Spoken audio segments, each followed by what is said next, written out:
actually, for effective teaching. But anyway, you've interviewed, say, 6 or 7 people, right, on effective teaching. In your video, if you're going to submit the whole thing in video and not write a single word, and you can do that. But here's what you would need to include in your video. It's like any other piece of research.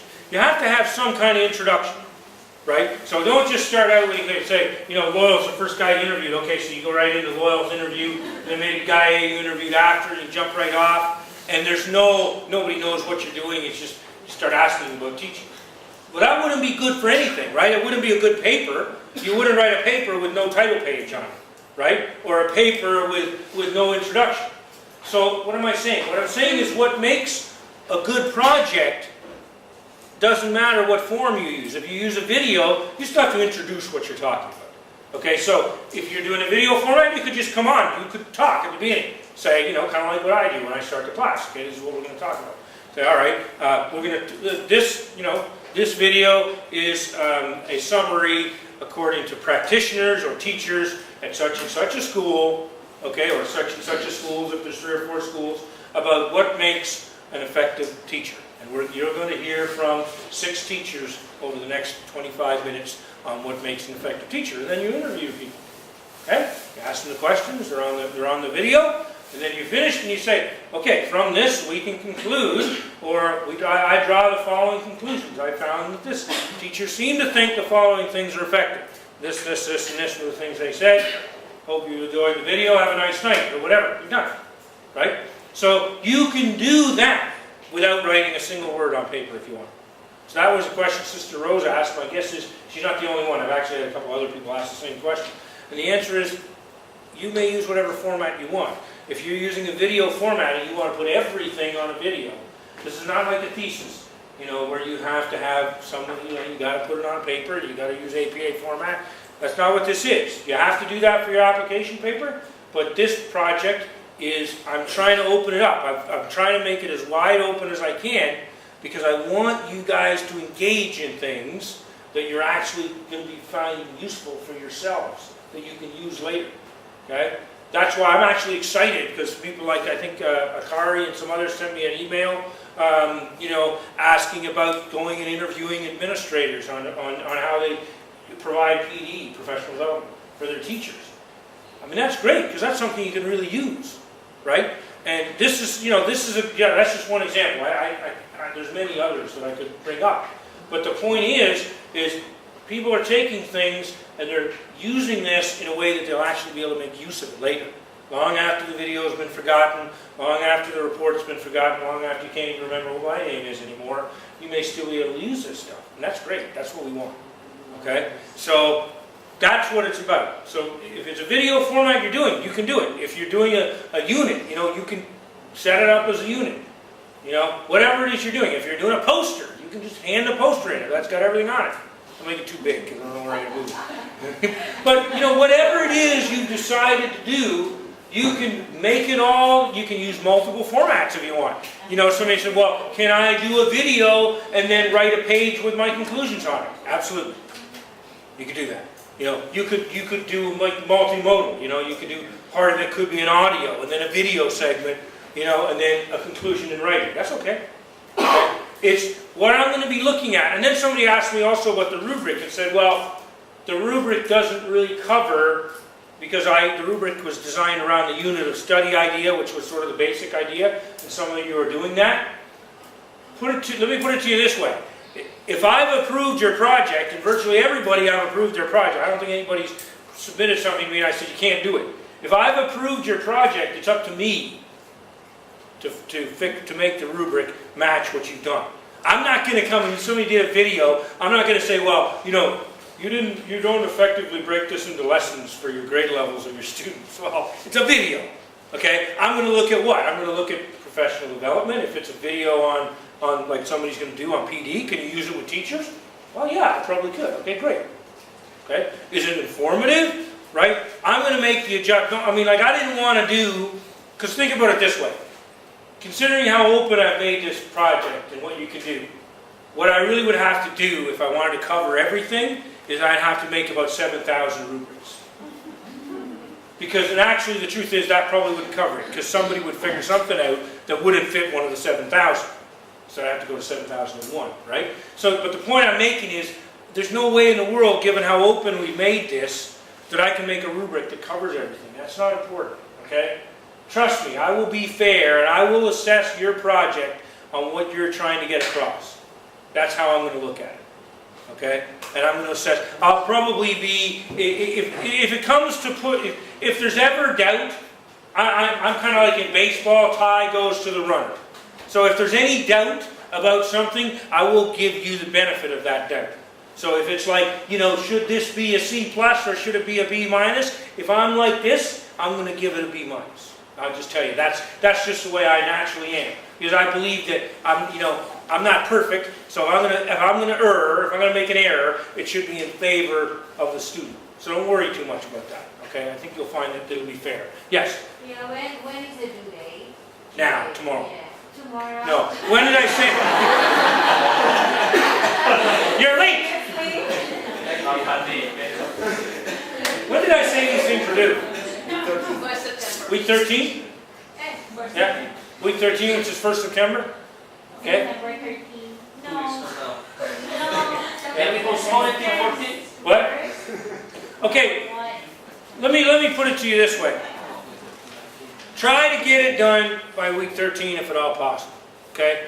Because remember, I got to look at all these application papers too. Actually, the projects aren't going to be quite as bad, since some of you guys are in groups. But I have to do 37 application papers, assuming everybody hands one in. Although there's some people I'm not so sure, because they've been they're sort of here sometimes. They don't put anything on the blog. I don't think anybody in here right tonight is in that group, so I'm not offending anybody. But anyway, but hopefully, I have to grade 37 application papers, because there's 37 people on the list. And it wouldn't be good if somebody didn't hand one in. That's going to make it hard to pass.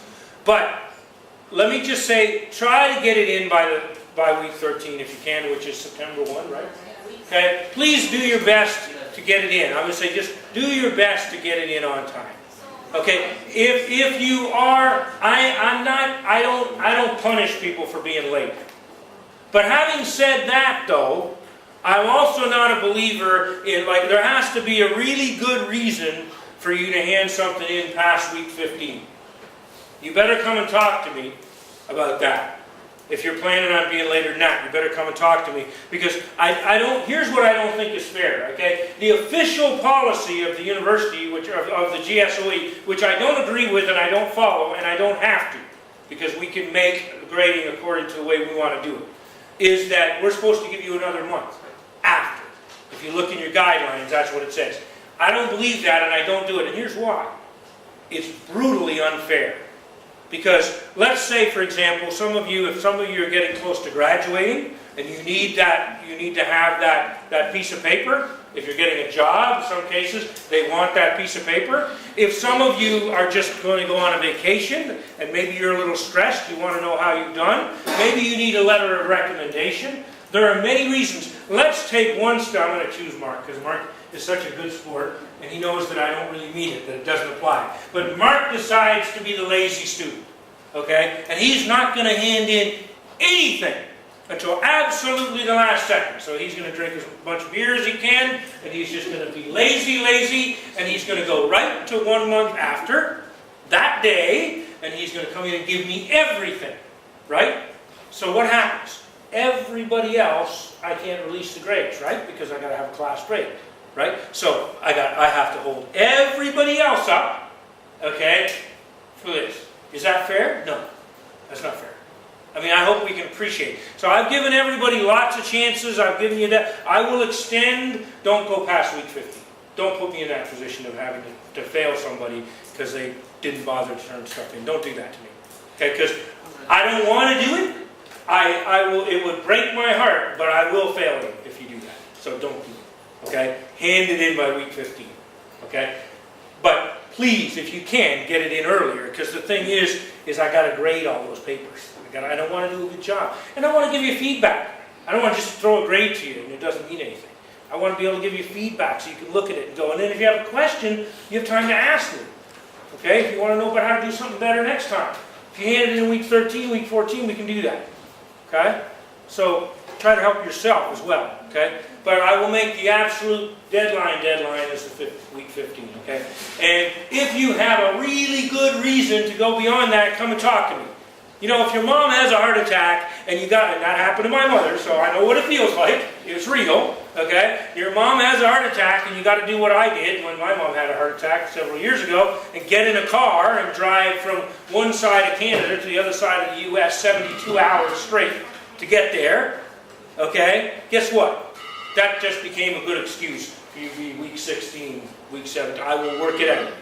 But it should be a really good reason. Does that make sense? Okay? And we'll work it out if it is. But other than that, everything needs to be in by week 15. Okay? Now, having said that, what I'm going to say is this. Somebody was asking me tonight about getting feedback on things without a grade being done. And I've been doing that. Some of you have sent stuff to me and asked me for feedback, and I've done it. But I do want to say that the time for that is close to an end. I'm going to do it this way. I'm going to say, maybe we'll give you guys, you can do that up until Monday, okay? If you still want feedback without a grade, up until Monday you can do that. But after Monday, please expect that I'm going to grade stuff, because the timeline is too tight for me to get stuff for feedback only. Does that make sense? So if you want to give me something for feedback only, not a grade, do two things. One, make sure you do it before Monday night. And two, tell me that's what you're doing. In the email, like some of you did, some of you have done this. You send me an email and said, please give me feedback on this without a grade. Or can I have feedback? Okay? Make sure you do that. Put that in the email. Because if you don't put that in, I'm going to assume it's a final, because we're getting kind of late in the game. I'm going to assume it's a final copy and grade. Okay? So, please, before Monday, because after Monday, everything I get, I'm going to grade. Okay? But, so before Monday, you can do it for either. You can do it for foundations or application. And not before Monday, we'll say the end of the day Monday, okay? Is that fair? So up until Monday, if you want to give stuff for feedback, you can. But after Monday, I'm going to grade stuff. Okay, so Tuesday morning, blah, blah, blah, that's great. But you have to tell me. Because if you just send it to me, I'm assuming. I will make the assumption that you want me to grade it. Does that make sense? Okay? I hate talking about grades, so hopefully that's all I have to do is talk about grades. Okay, any other questions about any of this? Yes, please. If we are doing a video, what should we do about credibility of our interviewees? Should they state their qualifications, what they are doing, what they have done, and all that from the video? Not necessarily. I would just say, just try to screen it when you do it. You may want to talk about that in your introduction. Okay, so if you've selected people that have a certain number of years of experience, or have certain qualifications, you might want to mention that in your introduction. If you want, when you interview them, you can say, can you please describe your background as a starting point? You don't have to do that. You can if you want. It's sort of your option. You may want to touch on it in the introduction. This interview is, if you're doing administration. We've chosen experienced administrators with over 15 years of education. Whatever. You can just put that in your intro, okay? It's not essential, okay? But, don't go and interview all first-year teachers either, unless your project is the struggles of first-year teachers, in which case you might be interviewing just first-year teachers. Okay? Does that make sense? Guys, let's try to do one conversation, okay? The length of the video is really up to you, but I would say don't give me a 3-minute video, because it's probably not going to cover anything. And on the other hand, don't give me 4 hours of videos, because I have a limited amount of time.